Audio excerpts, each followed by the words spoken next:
Question number 4, find the height of the cylinder whose volume is 1.54 meter cube and diameter of the base is 140 centimeter.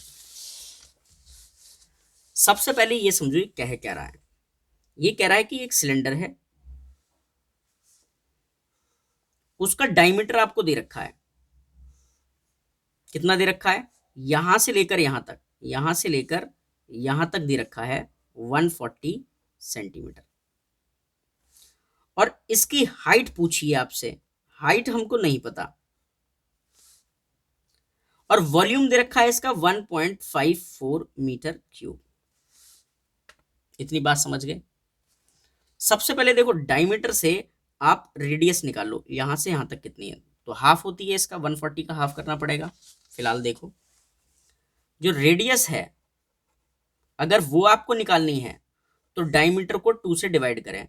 Diameter आपको 140 दे रखा है centimetre में, और upon 2 यानी कि 70 centimetre. इसकी बाकी यूनिट मीटर क्यूब में है तो मैं इसको मीटर में चेंज करूंगा।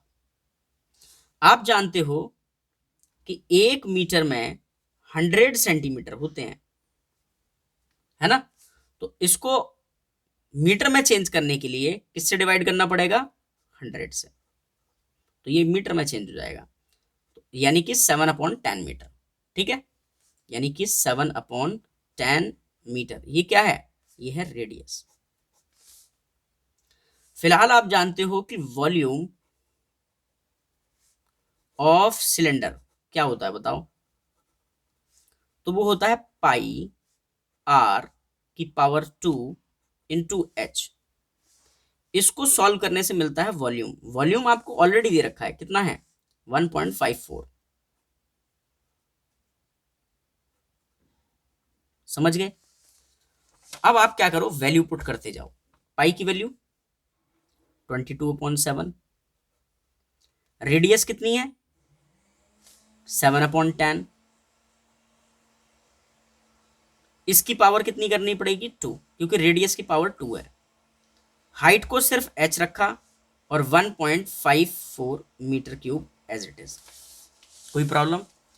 अब देखो पावर 2 है तो इसको 2 बार लिखेंगे, 22/7 इंटू 7/10 इंटू 7/10, यूनिट भी लिखते चलो, into H equals to 1.54 metre cube. समझ गए। अब देखो मुझको एच चाहिए, ये 1.54 ऐसे ही रहा, ठीक है, मल्टीप्लाई, ये 22/7 जो है ना, इक्वल के इधर लाओगे तो ऐसे पलट जाएगा, तो 7 जो डिनोमिनेटर में है वो तो न्यूमरेटर में पहुंच जाएगा, और डिनोमिनेटर में 22, ऐसे ही ये पलट जाएंगे, तो ऊपर 10 और नीचे 7, ऊपर 10 नीचे 7, तो मैंने सारे के सारे भेज दिए। ये डेसिमल हटेगा तो कितने जीरो बढ़ेंगे, 2 जीरो। क्लियर। अगर मैं इसको सॉल्व कर दूं तो मेरा आंसर मीटर में आ जाएगा। समझ गए।